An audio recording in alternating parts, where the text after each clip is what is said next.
Nadiskubre ang isang underground tunnel sa ni-raid na compound sa Porac, Pampanga. Habang sa Clark, ilang dokumento na pirmado ng dating alkalde ng Bamban, Tarlac ang nakita sa vault ng umano'y big boss ng illegal na pogo. Magbabalita si Raynel Pawid.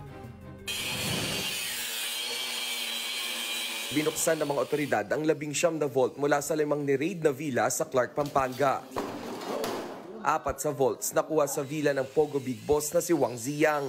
Nakita rito ang ilang dokumento at official receipt ng Baofu Land Development Incorporated na incorporator si suspended Banban Mayor Alice Go. May travel pass din para kay Wang at kanyang driver na inisyu noong 2021 na kasagsagan ng pandemya. Pirmado ito ni dating Banban Tarlac Mayor Jose Antonio Feliciano. So I think kailangan imbestigahan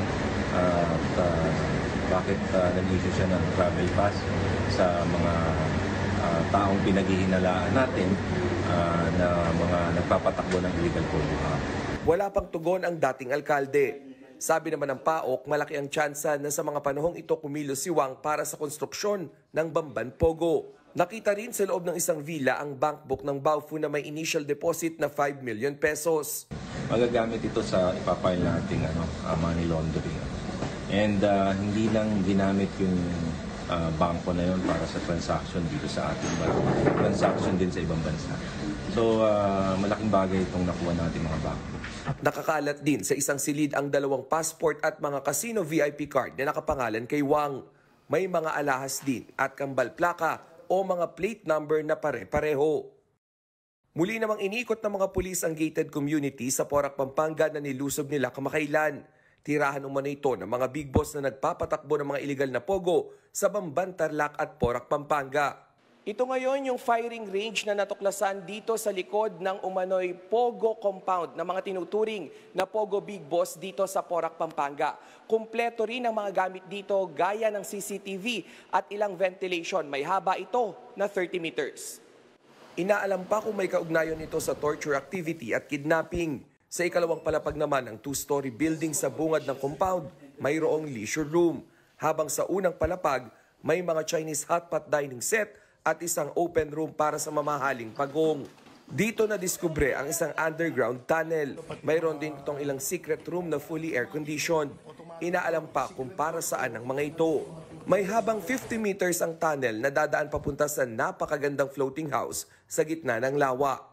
Maliit lang ang lugar na mistulang lounge o opisina. Sa labas naman nito ang 360-degree view ng buong compound. Sabi ng lokal na pamahalaan, hindi kumuha ng building permit ang nagpatayo ng compound. Sa harap po, dating bahay na kasi ito, kaya hindi mo naman makikita from outside na merong gumagawa. Para sa mga residenteng malapit dito, kilala raw ang lugar na White House. Simula 2019, may gumagawa na raw sa lugar. May napapansin na rin daw ang mga residente na may helicopter ang bumababa rito. Sandali lang siya nun. Minuto lang. Araw-araw po ba yan? Hindi naman. Siguro sa isang buwan, baka 2 beses siyang pupunta doon. Ayon sa PAOK, mabilis na nakakatakas sa mga Pogo Big Boss dahil sa gamit nilang helicopter.